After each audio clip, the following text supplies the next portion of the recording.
14 ते 20 एप्रिल दरम्यान देशभरात राष्ट्रीय अग्निशमक सप्ताह साजरा करण्यात आलाय। अमरावतीत मनपा अग्निशमक दलाने या सप्ताहात विविध ठिकाणी प्रात्यक्षिक सादर करत आग प्रतिबंध आणि सुरक्षेबाबत जनजागृती करण्यात आली आहे। जाणून घेऊया या उपक्रमाचा सविस्तर वृत्तांत। राष्ट्रीय अग्निशमन सप्ताह हा 1944 साली मुंबईतील व्हिक्टोरिया फोर्ट येथे SS फोर्ट 16 जहाजावर झालेल्या विनाशकारी स्फोटाच्या स्मरणार्थ साजरा केला जातो। या दुर्घटनेत 1300 नागरिकांचा मृत्यू झाला, 27 जहाजे जळून खाक झाली आणि 66 अग्निशमक जवान हुतात्मा झालेत।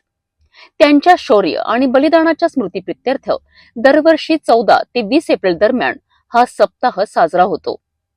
अमरावती महानगरपालिकेच्या अग्निशमक विभागाने या सप्ताहात आग प्रतिबंध आणि सुरक्षेबाबत जनजागृतीसाठी विविध उपक्रम राबविलेत।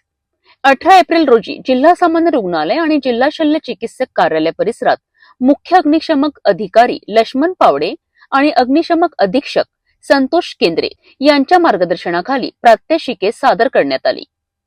या प्रात्यक्षिकांद्वारे आग म्हणजे काय, आगीचे प्रकार, वर्गीकरण, आग विझवण्याच्या पद्धती, LPG गॅस सिलेंडर हाताळणी आणि आगीच्या संकटात स्वतःचा व इतरांचा बचाव कसा करावा याची सविस्तर माहिती देण्यात आली।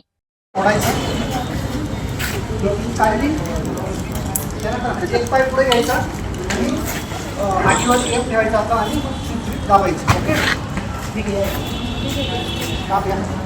काय द्यायची नाही, आपली सोडायची बरोबर, सिक्युरिटी काढायची बरोबर।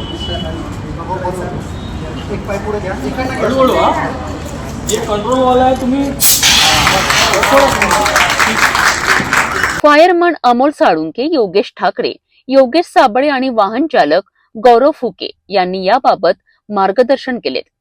विशेषतः नर्सिंग महाविद्यालयातील प्रशिक्षणार्थींना अग्निप्रतिबंधक उपाययोजना आणि अग्निसुरक्षेचे महत्त्व समजावून सांगण्यात आले। अमरावतीच्या अग्निशमक विभागाने या सप्ताहात राबवलेल्या जनजागृती उपक्रमांनी नागरिकांमध्ये आग प्रतिबंधाबाबत मोठी जागरूकता निर्माण केली आहे। अग्निशमक जवानांच्या शौर्याचा गौरव करत हा सप्ताह यशस्वीपणे पार पडला।